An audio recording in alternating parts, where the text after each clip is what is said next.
قاری محمد طیب قاسمی کے YouTube channel کو سبسکرائب کیجئے اور امن کے پیغام کو پھیلانے میں ہماری مدد کیجئے اور نیچے دیے گئے ہوئے بیل آئیکن کو کلک کریں تاکہ ہر آنے والی نئی ویڈیو آپ کو براہ راست مل سکے۔ مسلمانوں کا یہ اللہ کی طرف سے بنایا گیا ہے، یہ فطری ہے، اور اس کے جتنے نام ہیں وہ بھی کس نے رکھے ہیں؟ کس نے رکھے ہیں؟ اللہ نے۔ زور سے کہہ دے، کس نے رکھے ہیں؟ اللہ نے رکھے ہیں۔ اور ان ناموں کا نہ تو کوئی کسی دیوتا کے ساتھ تعلق ہے، نہ کوئی کسی دیوی کے ساتھ تعلق ہے، جس طرح ہندوؤں کے یا انگریزوں کے ہیں۔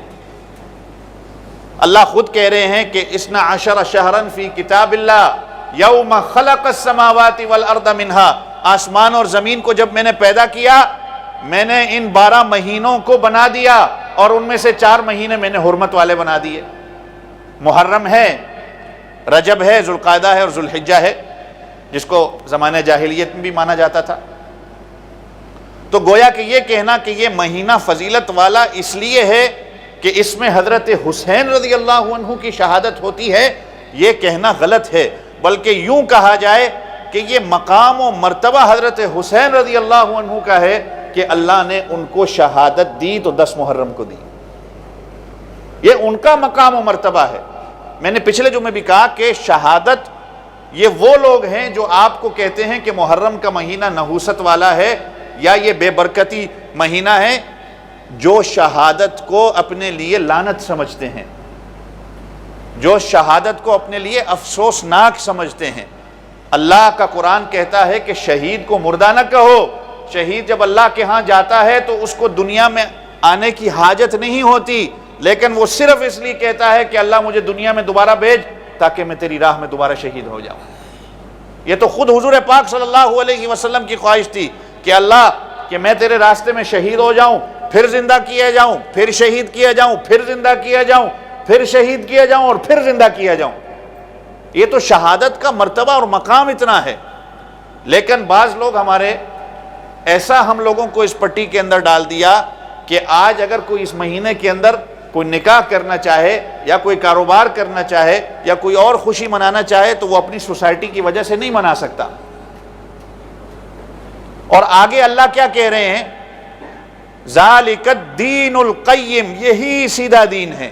فلا تظلموا فیہن انفسکم، ان مہینوں کے اندر اپنے اوپر ظلم نہ کرو۔ کیا مطلب اپنے اوپر ظلم نہ کرو؟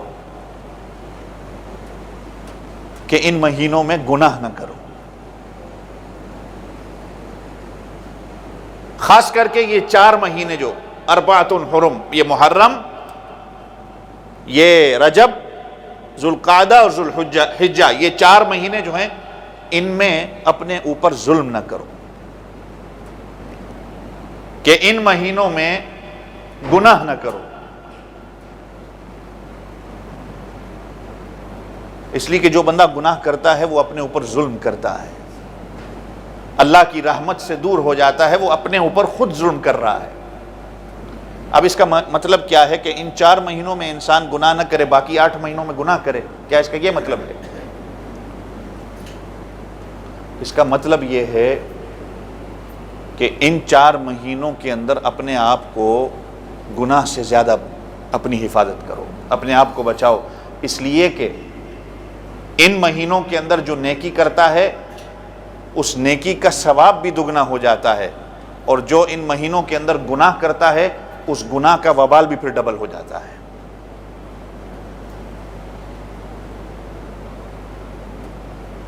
کوئی اپنے گھر میں بیٹھ کے شراب پیتا ہے تو گناہ ہے، لیکن اگر وہ مسجد کے اندر آ کے پیے،